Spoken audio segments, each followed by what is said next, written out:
seconds left. He didn't trust Mitch at all to move the ball, and it was really upsetting. And it just shows how they think of him. But see, Dave tried to make that point, and I said it's worse than that. It's worse than that. Because when Nagy was up on the podium, Austin, when he made that comment, take the receivers out because they're linked, right, to the quarterback, right? But the back, Montgomery had a great game, which meant what? The offensive line was run blocking damn good, even though they knew that they were going to have to run the ball because Mitch hasn't been doing great. And they ran the ball, 32, 35 times? So the whole game, the defense knew they were going to run the ball, and they were still able to move the ball running. So when he gets up there and says, well, if you snap the ball and you try to throw the ball, there might be a fumble or an interception. Oh, and if you try to run the ball, they know you're going to run the ball, and then they're either going to stuff you or you're going to get a loss. He threw his entire offense under the bus, dude. Absolutely right. He snapped. He threw his offensive line under the bus, said, nah, I don't believe that you can run block, even though you've been doing it the entire game. He said to Montgomery and the fullback, no, I don't think you can gain a couple of yards and do anything positive and get our kicker on the right hash for at the very least and do him a favor and put him in his comfortable spot on the field.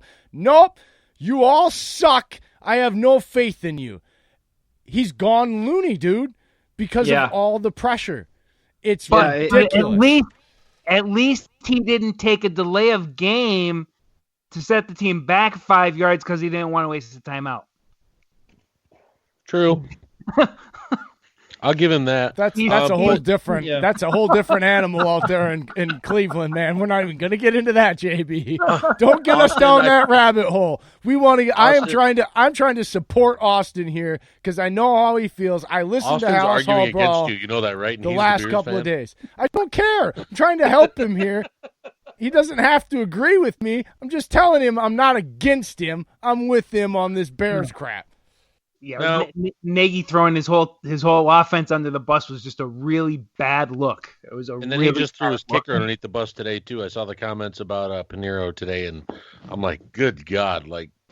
Austin. Okay, that's another point I think on this. I feel like Nagy's stuck in a rock in a hard place right now because I feel like if he benches Mitch for what he wants with Chase, I feel like that's what he wants.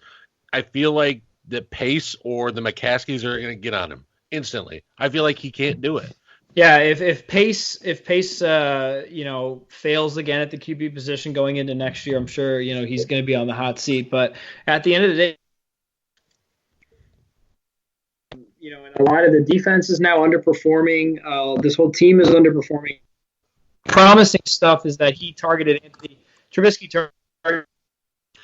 Hey, Austin, you're going in and out, bud. Yeah, he's fading. Huh? You're fading a little bit. In and out. You guys hear me? Yeah, now I can. Yeah, I was just saying it was good that he was targeting Trubisky early and often on Sunday. It was a good step in the right direction. But at the end of the day, they still couldn't bring it in the red zone. They had multiple chances. What was it, like 11 trips in the red zone? Like 11 plays in the red zone, I think? It was a lot. Yeah, they had one drive where they had 9 plays or something, and they just couldn't get it done. So it was frustrating. Especially as a fan to watch, and all the hype leading up to this season to have a team perform the way they are, it's very frustrating. But the thing you look at is we're also 4 points away from being a 5-2 team. So it's been a frustrating year. Well, okay. Julius, do you have anything on Mitch? Do you think there's anything that can help fix him?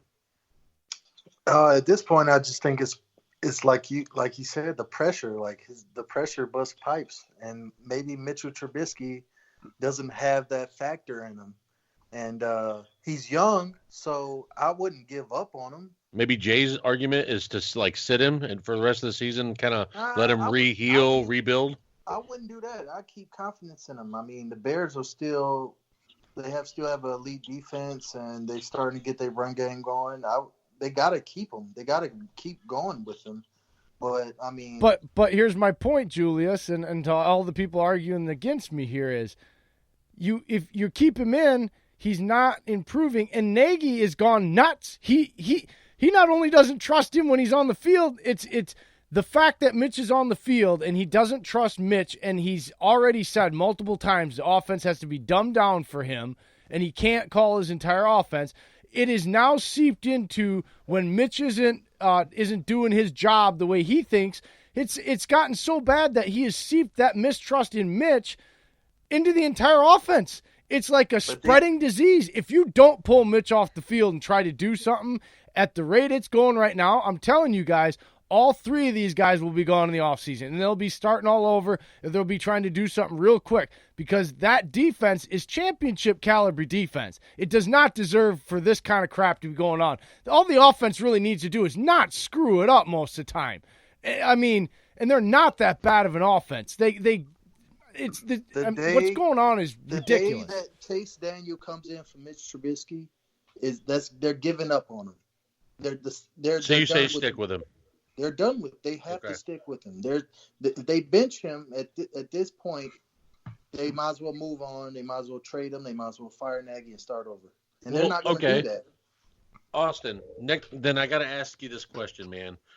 With a Philly win this weekend, does that think that can turn around your season? Because Philly just beat the Bills. They always seem to play better teams and win. Do you think beating Philly is going to help springboard the Bears back into the NFC North? Oh, sure. Because if they win this one, they have Detroit at home, and then they're going to have to go on the road to beat LA. So I keep saying this stuff. I keep saying scenarios week in and week out. We keep losing, but there's still hope. If this team performs the way they're supposed to perform, if they buckle down, a lot of wide receivers are getting upset at Mitch, but there's also a lot of people coming up to There's also a lot of people coming up to Nagy saying, Coach, we got you, we got this. So they can absolutely turn it around. A win in Philly would be huge because if they win in Philly, they could absolutely beat Detroit at home. If they first of all, if they win at Philly, it means their defense is playing really well. And it means their offense was able to get the job done, and that's what we did last year. So if they're able to get back to that, they won what did they win last year? 6 in a row. They went 9-1 to finish the season. So obviously totally different schedule, but it can be done. You've got the Eagles, you've got you've got the Chiefs at home. You've got the Cowboys at home. You're on the road at Lambeau. You're on the road against the Vikings. It's a tough schedule, but if they get rolling here, take it 1 week at a time. It can be done for sure. I mean, I'm not giving up hope. Defense puts the team on its back. I feel like it did last year. Yeah, exactly. And Mitch is average. Like all we need is Mitch to be average. That's it. And unfortunately, it's just. I mean, I keep going back to if we had Jay Cutler now, I don't think there's a problem of getting the Super Bowl. But unfortunately, it's a developing quarterback. It's a difficult situation, and unfortunately, the kid's got so much pressure on his shoulders. You kind of can't help but feel bad for him. He's a good kid, and it's just not working for him right now. And I hope he's able to turn it around. I really do. So I mean, and that's the thing. A lot of people want to blame Mitch. Where would you blame as a Bears fan on anybody in the organization if they can't turn it around? Like, who would you put it on? Because Mitch is the scapegoat. Like, Mitch is a scapegoat to me. If you want to put a percentage across the whole team, if there's like a person, you go ahead and say it. Well, Austin, Dylan brought this point up yesterday about Mitch. Mitch can't be the scapegoat. He didn't trade the picks and pick him that high. That wasn't his choice. That was and he can't help that he didn't get to start all those college. That wasn't his choice. All he can control is what he can control. And so I think it is a little ridiculous that they're blaming Mitch, but again, because it comes back to your original point about him just being so young as a quarterback. He is just unbelievably young, not as a man, but as a quarterback. It's ridiculous how little experience he has for how much pressure has been put on him for the team they've built around him. And I've talked to his college coach Larry Fedora multiple times about Mitch, and Mitch is a good guy, great competitor, works really hard. We talked to Jason Campbell, and he talked about how it usually takes about 3 years to probably fully learn a playbook.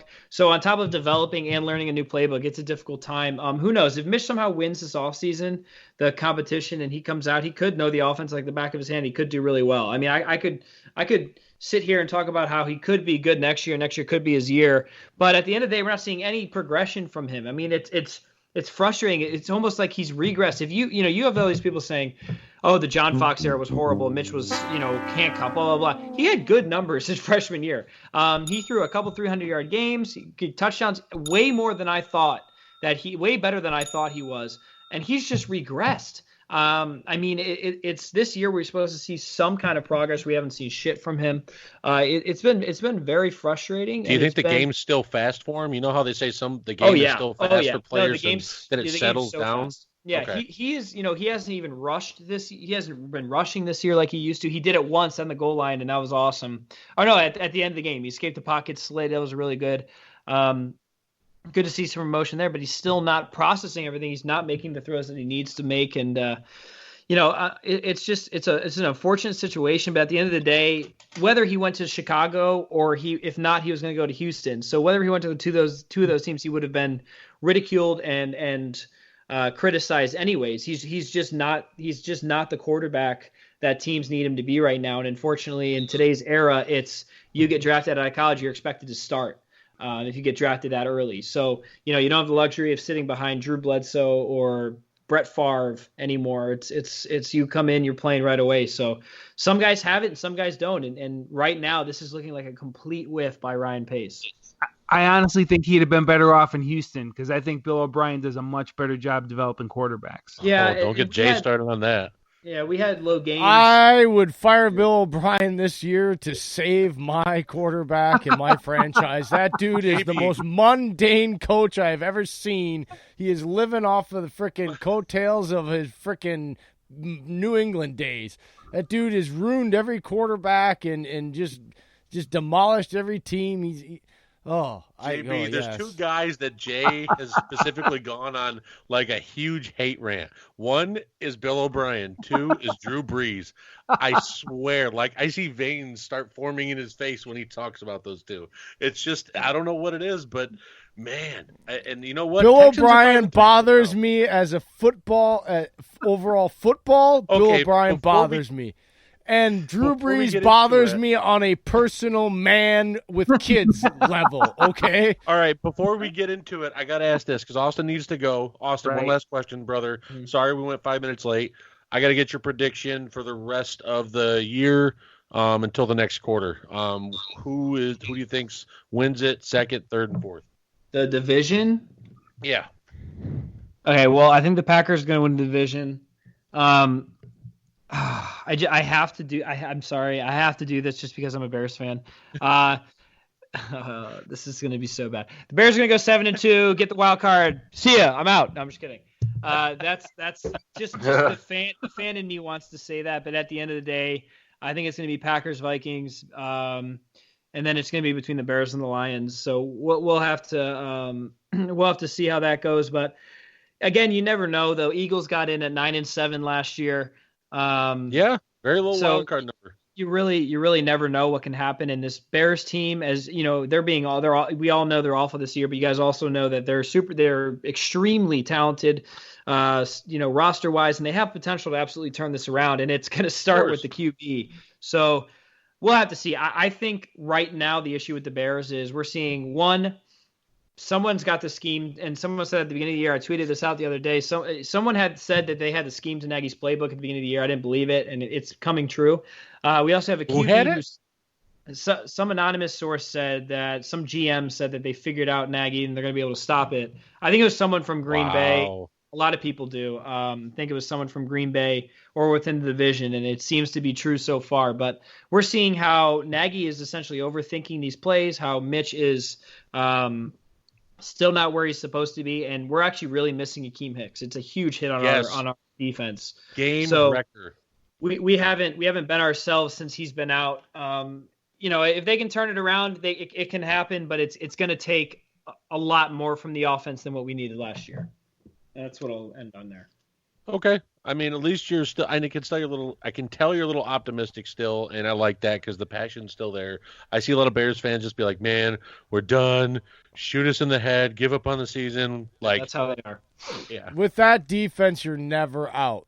You're never out with that defense. You're 3-4. But you're not 1-7. Before you leave quickly, Austin. What did I tell you though about your defense? 25 minutes and when they hit 30, and what's been happening? Yeah, it gets. I mean.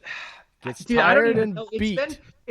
it's been almost the whole game. Like I haven't seen they aren't necessarily giving it up. I mean,